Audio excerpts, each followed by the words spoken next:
Nizam, тазалык. Ушул үчөөнү камсыз кылабыз деп убада беребиз, Кудай кааласа. Калганын карапайым калктын өзүндөгү берекелисин төгүп турган болсо, өзүбүзгө жетет. Бирөөгө биз муктаж эмеспиз. Биздин жаштар бөтөн жакка барып иштеп эмес, биздин жаштар ушул жерде иштей турган шарт түзүшүбүз керек. Эмнеге кетип бартат? Себеп акылдуулардын баары четке сүрүлүп, тазалардын баары четке сүрүлүп, шылуундардын заманы келип калды Кыргызстанга. Бөтөн өлкеге бир жакка чыгып кеткен болсо, бул жактан титиреп отурасыздар, бирдеме деп оозунан чыгып кетпесе экен деп. Ушул окуянын башталганына 10 жыл болду. Революция эмес бул. Жөн эле барып көкпеттик менен басып алуу деп коет. Биздин бүтүн Кыргызстан эч кимге жакпайт. Мына 20 партия бир тарапта баратат, бир жападан жалгыз бүтүн Кыргызстан бир тарапта, бул эл тарапта баратат. Былтыр дагы шайлоодо айттым эле мен ошону. Жападан жалгыз элдик партия бул бүтүн Кыргызстан деп. Сиздерге чексиз рахмат айтам мен. Эмнеге? Бизге каршы 5 миллиард сом ыргытылды. Жалгыз бүтүн Кыргызстанга каршы. Сиздер напсиңиздерди жеңдиңиздер.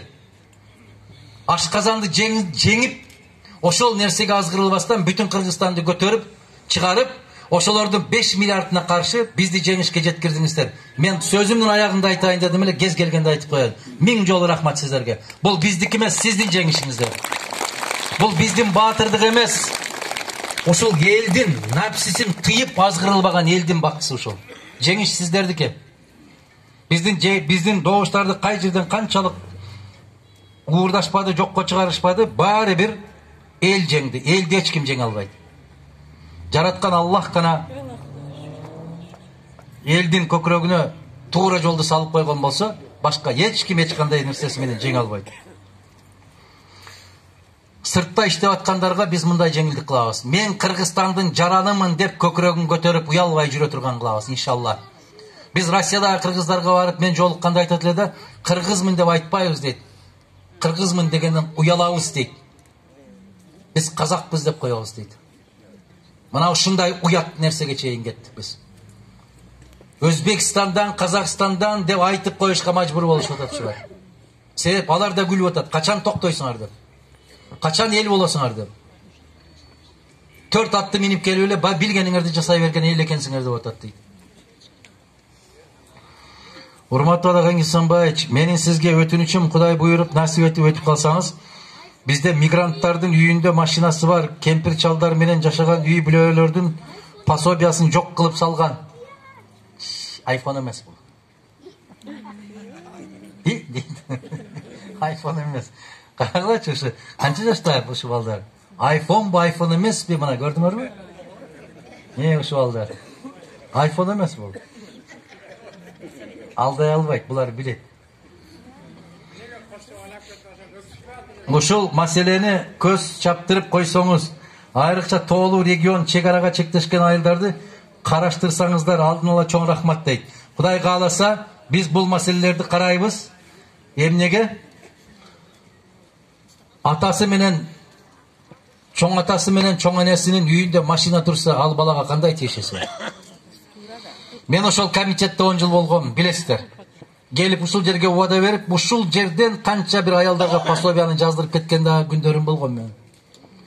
Мен 13-жыл кетип бартат, мен мамлекеттик кызматта бир күн иштей элекмин. 13-жылга кетип бартат. Мен ошол миллиондогон жумушсуз кыргыздардын бири катарында 13 жылдан бери өмүр сүрүп келатам. Бирок баары ойлойт экен мени ошол жакта иштейт деп. Кудай ошонун айырбасын. Арызды кадимгидей жазат мага.